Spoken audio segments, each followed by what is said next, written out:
Yun no, sahod na naman guys. Tara, samahan niyo ako sa Tainan. Magbabayad lang ng utang. Hindi pa sana ako pupunta ng Tainan eh. Kaso, nanaginip ako. Sinisingil na daw ako ng pinagkakautangan ko.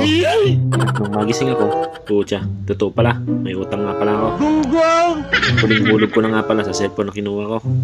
Hindi na lang sana ako natulog at nandi ko na naalala. Bullshit talaga. Gago! Titira ko pang allowance. May babayad ko pa.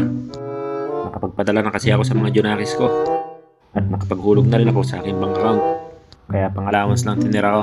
Putya, naalala ko. May babayaran nga pala ako.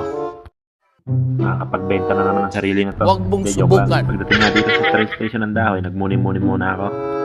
Sabay isip, pag dumaan yung tren, sabay talon. Bayad ang utang ko, kaso lugas naman ang katawan ko. Pagka lang. May dumating nga na tren. Kala ko patay na na. Putya, pakausyon pala. 5 istasyon nga lang magmula dito sa Dahoy train station. Nasa Tainan ka na. Lugar kung saan marami kang makikita at mautangan. De, joke lang. Hindi totoo yan. Ilang minuto lang dumating na ang tren. Sa wakas, makakasakay na rin. Maya-maya pa, ito ang nangyari. Biglang bumukas yung pinto. Di sumakay na kami. Mahirap maiwan. Sinama ko na rin yung garantor ko. Para kung sakaling kulang yung bayad ko, siya na munang sasalo. De, joke lang.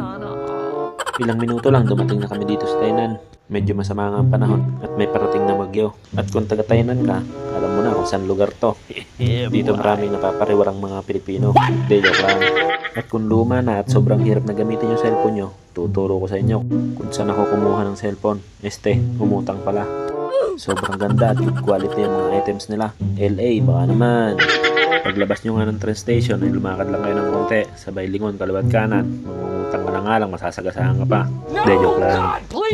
Sabado nga pala ngayon kaya hindi ko alam kung anong oras sila nagsasara. At sa mga oras na to ay mag-aalas 6 na. Kaya naman yung alaga ko sa tiyan ay nagugutom na. Bodji, bilisan mo para tayo makakain na.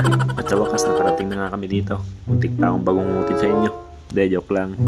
Pagdating nga namin ay marami rin nagbabayad ng utang. At yung iba, mangungutang pa lang. Naghintay lang kami saglit. Maya-maya kinuwenta na ni ate yung kulang. At ang sabi ni ate, Kuya, 3,800 na lang ang kulang mo. Pwede ka na ulit umutang. Aba, matindi. Kakabayad lang ng utang. Pautangin ka na naman. Iba talaga pag good player, no? De, joke lang. Kaya naman si ate, ngiting tagumpay. Kaya kung gusto niyo kumuha ng gadget, punta lang kayo dito sa LA. Bahala na kayo mag-usap ni ate. At kami nagugutom na. Mahanap muna kami ng makakainan. Dito nga't napakarami. Oh, yung kasama ko. Simple lang yan pero gutom na yan. Hindi totoo yan. Ito, papakita ko sa inyo yung mga ulam nila rito. May dinuguan, parsiw, adobo, minudo, champurado. Joke lang. Sari-sari ang ulam nila dito. Bahala